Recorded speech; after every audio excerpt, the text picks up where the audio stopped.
Xi's colossal miscalculation. That's the focus of tonight's angle. All right, as President Trump was busy bringing peace to the Middle East, President Xi was busy sabotaging his own nation's future and his relationship with the United States. In a series of hostile moves, first by slapping new export controls on rare earths, and then today by slapping fees on American ships at docks at Chinese ports, this is what went down. This is not something that I, instigated. This was just a response to something that they did. And they didn't really aim it at us. They aimed it at the whole world. The whole world is subject to it. So I thought it was very, very bad.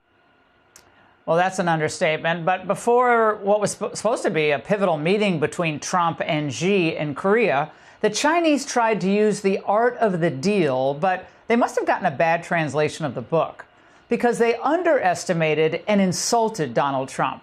And they misread the situation on the ground here by thinking Trump was desperate to do a deal. The Wall Street Journal noted that China is trying to strengthen its leverage over Trump because they see him as eager to strike a deal. But the new fees on American vessels at the ports China controls would cost American companies close to $3.2 billion. China did call the move reciprocal today, but that's baloney. The reason that America had put its own fees on Chinese vessels is because of their obscene dominance in the industry. And remember, this was China's plan all along. Domination in every major industry, not just in Asia, but worldwide. So giving China normal trade relations status was an idiotic, greedy move. And remember, never forget this, our bipartisan establishment allowed it to happen. This agreement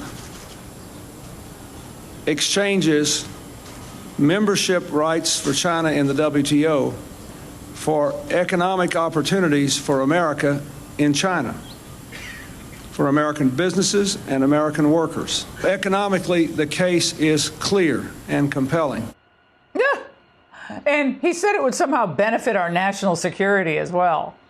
If you want to reduce tensions along the Taiwan Strait, if you want a more stable Asia, if you want to maximize the chances of avoiding proliferation of dangerous weapons and a new arms race, a yes is the right vote.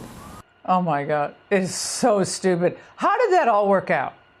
In 1999, before we allowed China into the WTO, China controlled only about 5% of the world's shipping. But as of 2023, it controlled 50%, along with 95% of shipping container production worldwide. It also owns nearly 20% of all commercial ships and operates 7 of the world's 10 busiest ports. More madness. It gets worse. Chinese companies own partial stakes through joint ventures in several of our major U.S. ports. Most Americans don't even know this. This is insane. Just as it was to abandon our potential, the United States potential in rare earths and our dominance in other key industries and technologies. So after China's hostile moves, President Trump fired back on Truth Social that he had always felt that they've been lying in wait. And now, as usual, he said he's been proven right.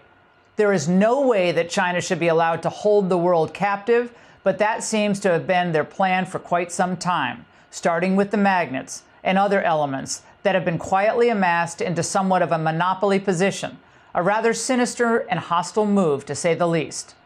Well, it's extremely sinister.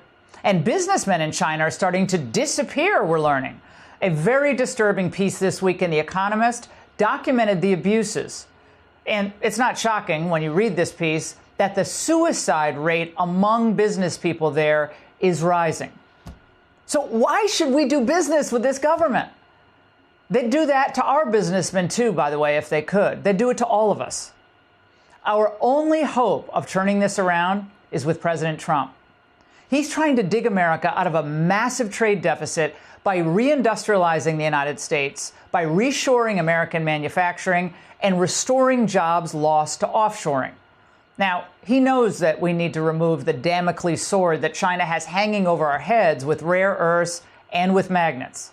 And if we don't, he knows that it's only a matter of time before our government and our people have to take orders from Beijing, or else. Xi clearly believes he has a superior leverage here because of China's rare earths and magnets, and that we're too weak, that we're too stupid, and I guess the country's too addled to come up with our own solutions. Xi thinks Trump's bluffing on all this, that he's not negotiating because he thinks the entire populist movement is a joke.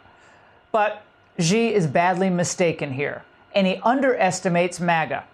Unlike Bush or Clinton or Obama or Biden, Donald Trump has the guts and the understanding to stand up to the CCP. Even with Xi acting, like King George, sitting over the Hessians, threatening us by cutting off our supplies and critical materials. So over the next few weeks, we're going to hear a lot of people panicking, and they're going to be urging Trump to cave to Xi and just get along. This would be a mistake. We can develop our own rare earths, and we can be more creative on our own supply chains, and we can force Xi to stand down. Xi's lobbyists in Washington, they don't deserve their fat paychecks this month. President Trump and his team didn't build the MAGA movement over 10 years just to turn over our freedom and our sovereignty to a dictator in Beijing. President Trump has given Xi every chance to come to the table, to find ways to work together, and that's not weakness. He's doing it from a position of strength, which is getting better by the day. So President Xi should have helped Trump on fentanyl. He should have helped with Ukraine. He should have helped establish a more balanced trading system. But Xi is more concerned with celebrating himself and humiliating the United States. My friends, China is irredeemably hostile to us. And it doesn't matter how many Chinese students we educate here, or how many nice comments we say about the Chinese engineers, how many cheap Chinese TVs we buy. They hold us in utter contempt. So until they experience what it's like when our market is closed and their factories are shut down one by one, they're not going to be ready to start adopting true market reforms, and they're not going to really work with us. They'll work against us, though. So good for President Trump for announcing 100% tariffs today in response to Xi's stupid move. Pull up a chair, grab the popcorn. But don't worry. The next few weeks are going to be very interesting to watch. And you're going to be watching Trump school Xi and protect America as no other president could. And that's The Angle. Hey, Sean Hannity here. Hey, click here to subscribe to Fox News YouTube page and catch our hottest interviews and most compelling analysis. You will not get it anywhere else.